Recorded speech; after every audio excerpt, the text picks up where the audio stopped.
জল দি, mu mu কাঁঠাল গাছে জল দি, মিউ মিউ কাঁঠাল গাছে জল। সব দাঁড়িয়ে যাও, হাততালি দাও। আর ওই অবস্থায় যাই থাকো। অমিত হাত তোলো, হাত তোলো, হাত ওঠাও। অমিত, অমিত হাত উঠাও।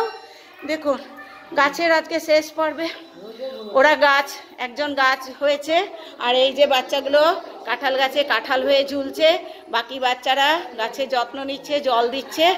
তো এই হচ্ছে বাচ্চাদের অ্যাক্টিভিটিস।